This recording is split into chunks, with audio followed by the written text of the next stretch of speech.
It's a very quiet part of the year for Netrunner. Worlds 2025 is over. I was invited to the Circuit Breaker Invitationals, which is cool, but I didn't end up competing because online tournaments aren't really my thing.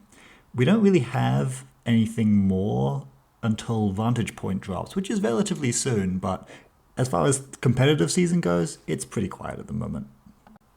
However, I do always have a part of my mind that's cornered off for thinking about weird alternative deck ideas. It's just always running in the background, which does degrade my performance in everyday life, but it's worth it for moments of occasional inspiration like today's video. Magic Man was an idea that appeared semi-formed in my brain as the combination of the interactions between Illumination, which is a new card that dropped in Elevation that people have been realizing is kind of busted strong, and Picha Chow, which is a card that is kind of weird in what it does, not super obvious how you're supposed to be using it, and doesn't really see a lot of competitive play outside of occasionally Tau decks will have a weird combo with it. Picha Chow gets hosted on a piece of ice, and whenever you pass that ice, you gain a click. But aside from the first one, whenever you pass it, it also gets added back into your grip. So one Picha Chow does not immediately go infinite. However, what Picha Chow does do is it basically means that if you're running the same server over and over again, every time you install a card, you're basically gaining a click at the cost of a credit. Illumination is a kind of busted elevation card that reads, run R&D, if successful, install up to 3 cards from your grip, one at a time, paying 1 less for each, so ignoring the 1 credit tax on the Illumination. Conduit gets stronger every time you run R&D, so it's actually like a payoff to running R&D many times in a turn. So that's what we're going to be using as the win condition to actually pay off this kind of insane number of clicks we can generate. The last piece of the puzzle is finding a way to make running R&D free, so we don't just need an infinite amount of money to actually do these, 10, 15, 20 runs in a turn. And the way that we're going to do that is by installing Euler, which can break for free on the turn that it's installed, but only code gates. And then we're just going to use a bunch of chromatophores to make everything code gates. Originally, this was a svelte 40-card Tau deck, just for the consistency, but I ended up determining that with the number of pieces that you kind of need, you need a lot of MU and programs set up to make this start. It's actually better in Maggie because she gets free installs. So now that you've understood all the pieces of the deck and the important parts of the combo, let's jump into some replays and I'll show you how this actually can play out in a game. Here I am in a game against Tuna, one of the best players who I've met at Worlds one time. Extremely lovely person. They're playing Jinteki Restoring Humanity, so I'm expecting Glacier, maybe slow Lacosta grids on top of Charlotte's for Econ, and then eventually scoring agendas after using some big ice is the most expected strategy. Watching out, of course, for Regenesis, which is the main way that Jinteki can score a lot of points in one turn. I'm not thinking too much, though, because this deck kind of, you just play. You just do your combo.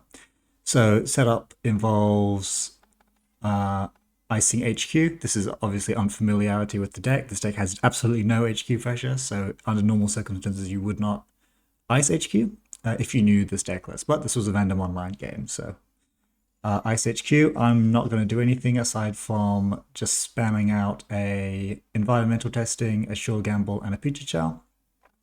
I'm going to see if I can get this class act installed as quickly as possible while still getting the Maggie discard, because I love value, so I managed to do that. I have to click for a credit to do it, which is a bit awkward. But that class act, I get to discard the simul chip, install it, class act then draws me my beautiful 4, and you can see I'm very well set up for next turn. Meanwhile, they've just got a Anoetic Void behind a Tattoo Bowler in server 1. A little bit surprised by the class act, I must imagine. They say, oh. And yes, O and D, they don't know what's coming. Icing Archives, presumably to set up their eventual Regenesis play, or perhaps just to keep their creditor turned on, which I don't care about. You can kind of ignore what your opponent's doing a little bit aside from the R&D ice. I'm going to do a Illumination for tempo here. This is just because Illumination, if you can land it for free, is very efficient, and you need to have some cards set up in order to do the combo. You can see I'm throwing around my Trojans kind of just wherever.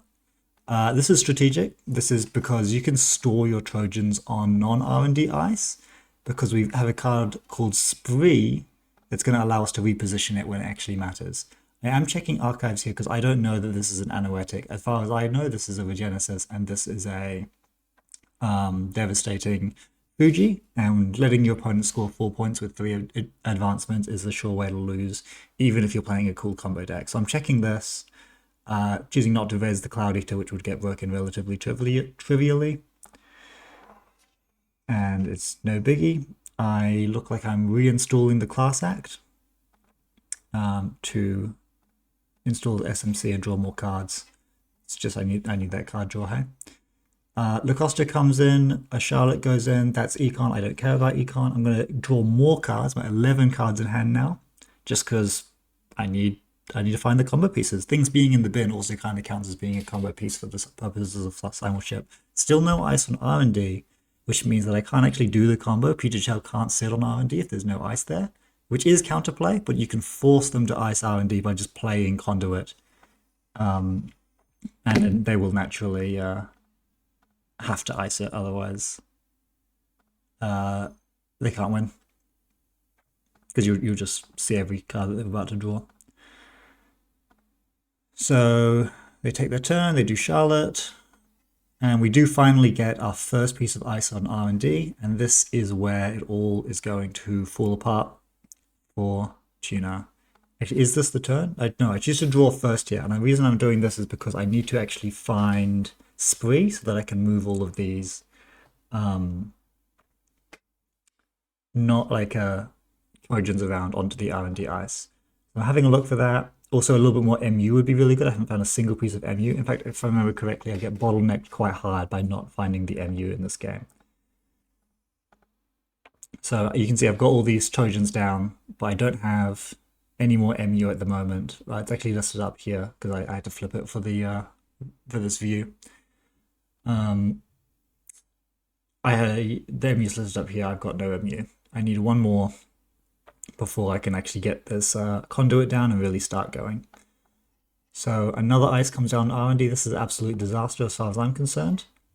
Pentagraph is the MU that I need. And I bottom... What did I bottom here? I play Ritual, look at 4, T4, Buffer, Panto, Chishuk, and I bottom Buffer Drive. That's fine. The only reason Buffer Drive is in the deck is kind of for Alco, so you can make sure you don't lose Illumination to like a Blood Warping, but more importantly, you just literally use it to put another Illumination back on top. T400, install just to get the extra hand size, so I'm ready for next turn. And then I even get to install the Pantograph, clicking for a credit. I don't care about their Charlotte. Completely fine. My virus in the remote is funny, because actually Conduit does use virus counters. Important to know. Very broke. Very broke. Actually, they won't be able to afford to res all of this ice. You can see I say in the chat here, okay, strap in, because I can see my hand. I find it very unlikely that this is not going to be a beautiful combo turn. And I'm running In the Groove, because we do so many installs on these turns, it's very well worth it. It's an extremely important card for the deck. In the Groove is terrible. You should pretty much not play In the Groove in anything. But it's so cool that this deck actually loves In the Groove, and you run 2 of them. And they are one of the most important things to have to know that this is the combo turn. This is the right turn to start doing things. So let's walk our way through it, and we're going to go step by step. First thing, In the Groove. You can only play In the Groove on the first click, and you can't stack them, which is a real shame. Chino says, let's go. If only they knew. Conduit, because we need to install that from our hand. We get the DZ discount on it and also an In the Groove, so it's actually a very cheap Conduit. I gain a credit with that. I get to Spree R&D.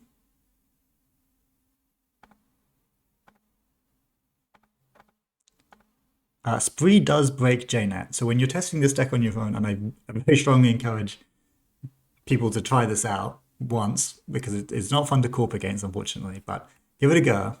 Spree does break JNet a bit. It kind of lags it out and is very difficult to use. So I eventually figure that out, and I move all of the Peter Chows onto the tattoo with it. Okay, it's really annoying that it's tattoo, because when tattoo comes up in your hand, all the Trojans fall off of it into your bin, which is a disaster.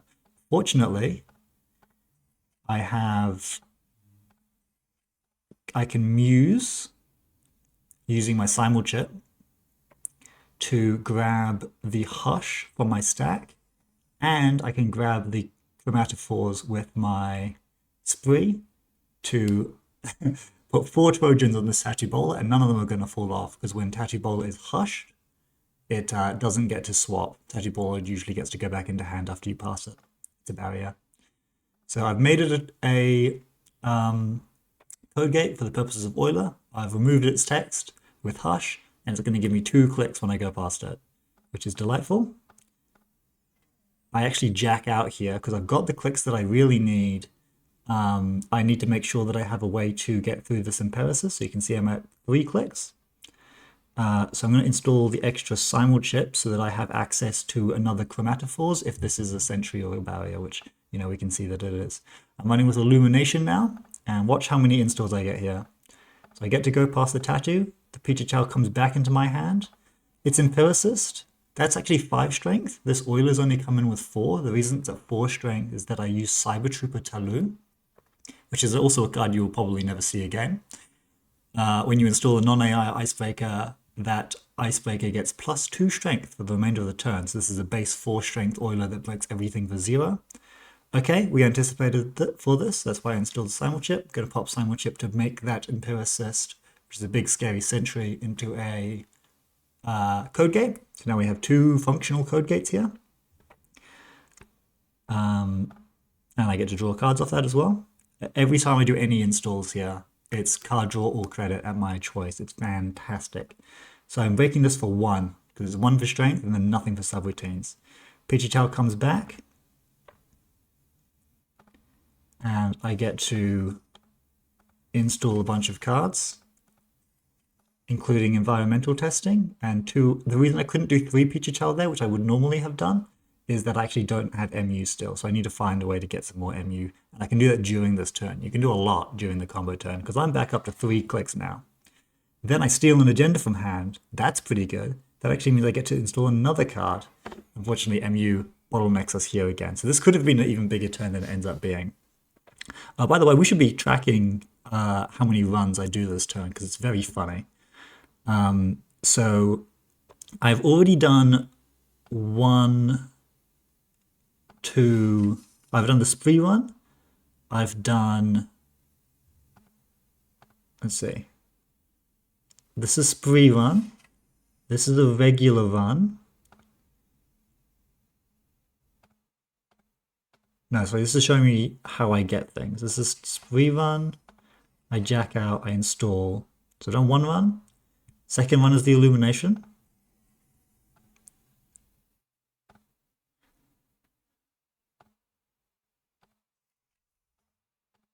which is where I find the agenda. Yep.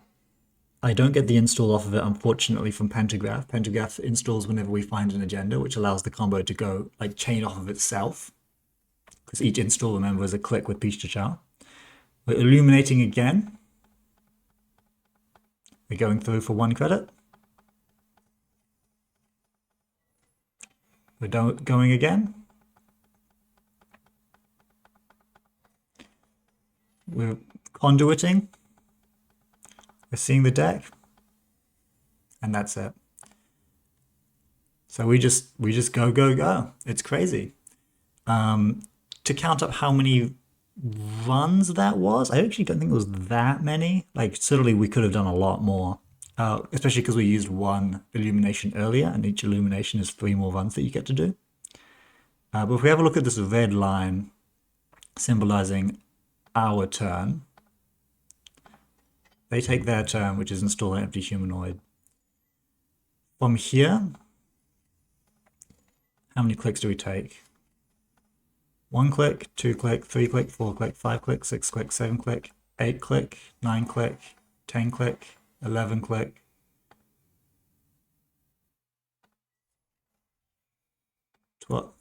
It's It's a lot of clicks. Okay, very difficult to count, but we can actually do a little bit of math because on turn 7,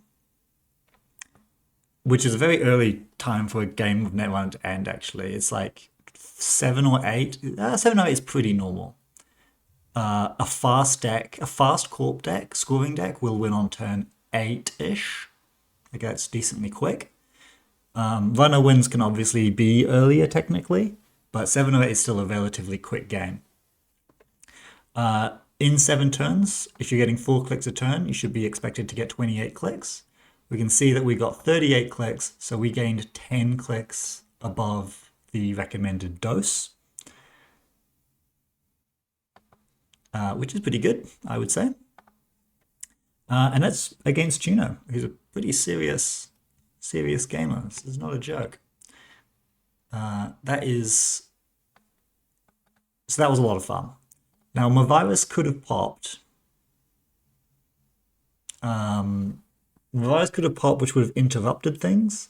But you can see I actually have 5 clicks left when this turn ends. So it wasn't technically the right time to pop my virus. You kind of have to gamble that this will go on a little bit longer, then you can reset it. So yeah, that's a hell of a first game. Here's another one. Not a player I know this time, but one I ran into online, where the game was, I would say, as much of a high roll as this deck can really have. And I thought it'd be a very fun one to show. Up against Vicky, so expecting big barriers or medium-sized barriers at the very least. Fast, draws lots of cards, so maybe he's trying to win quickly, maybe he's trying to fast advance quickly.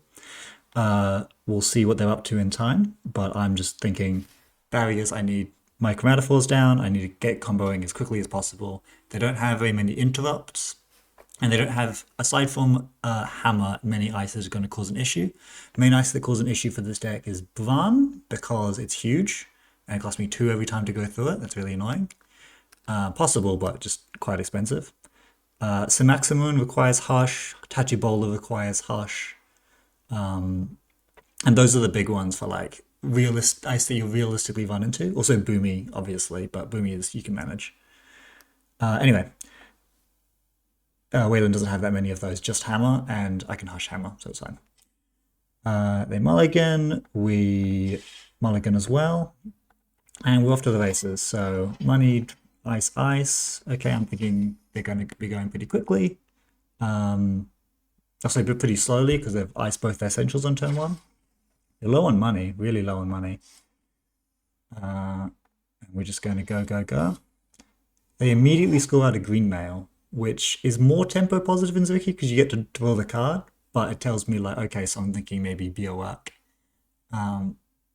So it could be worth thinking about like hushing things before I run them, but probably don't think about it too much. We fix our bottoming out situation with DZs and coalescences. We're just going to use Maggie text. We've got a T400 memory diamond installed, so our hand size is 6. With Maggie, that means 7. Don't listen to people who tell you that Maggie doesn't want big hand size. It does not matter at all. She gets... Okay. Side tangent. People think that Maggie having a small hand size is like better for her. It's not. It's worse for her. Just have a big hand size and be a 1 above that hand size and you're fine. Okay, tangent over. They are KPIing to shuffle back, going way slower than I kind of expected, and not nearly as much money. Well, how are you on 3 credits? Meanwhile, I am just absolutely gassing it. I'm drawing loads of cards. Look at this. Look at my hand, man.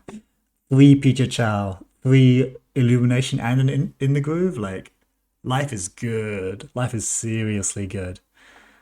And I chuck a Picha Chow down, chuck another Picha Chow down. I don't stack them, even though it means I don't need to draw spree if I stack them. And the reason I don't stack them is I don't want this just to get over installed and be a real pain in my ass. So you should spread out your Trojans a bit. They get a bit of their money up and they score out a green mail. Okay, still low money, still not doing a whole lot. I find my spree, so I'm very free, and I've got a little bit of MU down. So I'm feeling pretty good. Now, at a crossroads. They can either find an ice and keep icing up their central, or they can just score out the third green mail, which is a lot of points. And they opt to, so they have an ice that they were allowed to install with that greasing the palm, but they don't. They install the green mail and advance it out, which probably feels really good. But what happens to them now? And have a look at this. I start my turn 5. I start my turn 5 with 10 credits and 6 cards in hand. That's pretty good. Let's just admire. I mean, don't spoil yourself looking down here. Okay, in the groove. This is the turn. Conduit. 2 clicks. Euler, 1 click. I'm just drawing with them because I want more cards. Spree first.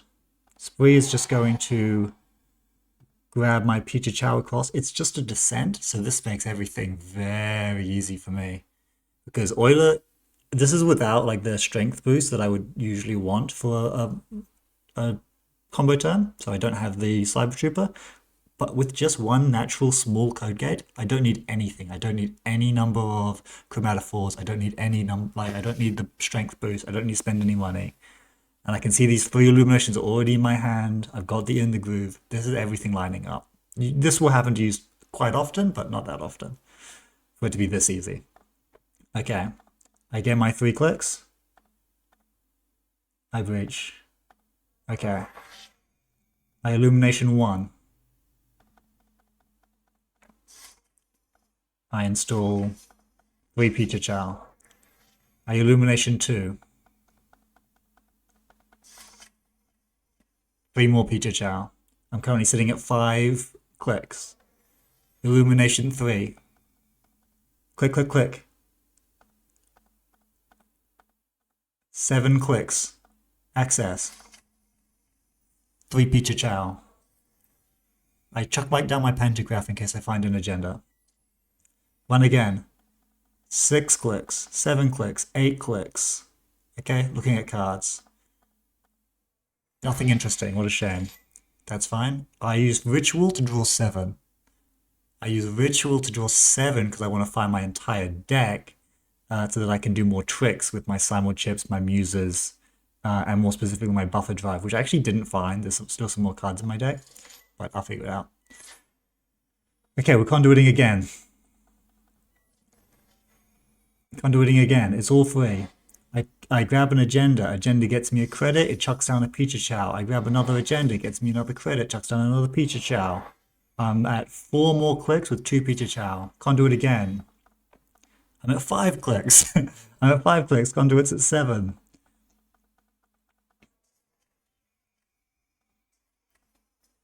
I do a trick where I use I spend a click and a credit to play Peter Chow.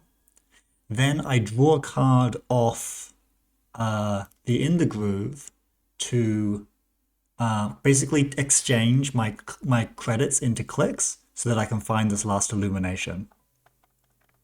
Because I get the click back when I run through this. So I effectively don't spend a click to install it. So I just spend the credit to install it because I get the click back from the run. But the In the Groove gives me the draw. So I can interchange my credits and draw however I like during these turns. Illumination's going to put down 3 more Peter Chow. We're going to use a card that you may also not have seen called Chishuk. Kishuk.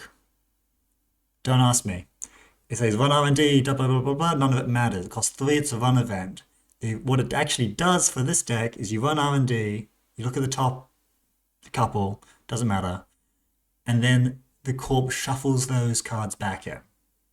So this is a forced R&D run plus shuffle, meaning that the top 10 cards that I just saw are now going to be shuffled and I get a fresh 10 cards to look. Now, this maybe shouldn't be in the deck, but I think it's really funny. So I'm going to go back up to 5 clicks by making this Chishuk run. I just have a look. I access the Plutus. I don't do anything with it because don't spend your money on trashing too much stuff. 2 costs, maybe 1 cost, yeah, just to get through it. But a run is free, a credit is a credit. And then this conduit is going to hit completely new cards. This is all the same turn, by the way.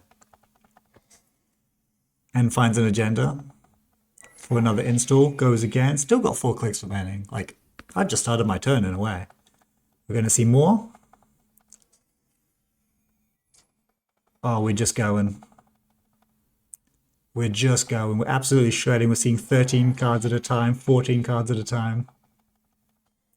And we finally find the last 1 pointer to close it out. We finally close it out.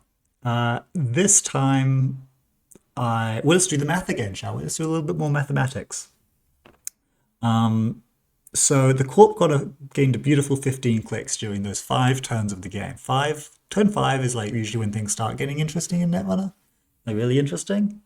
It is usually not when the runner takes a trillion clicks and OTKs. So this is a kill deck. This is a runner kill deck. That was a 20-minute game too.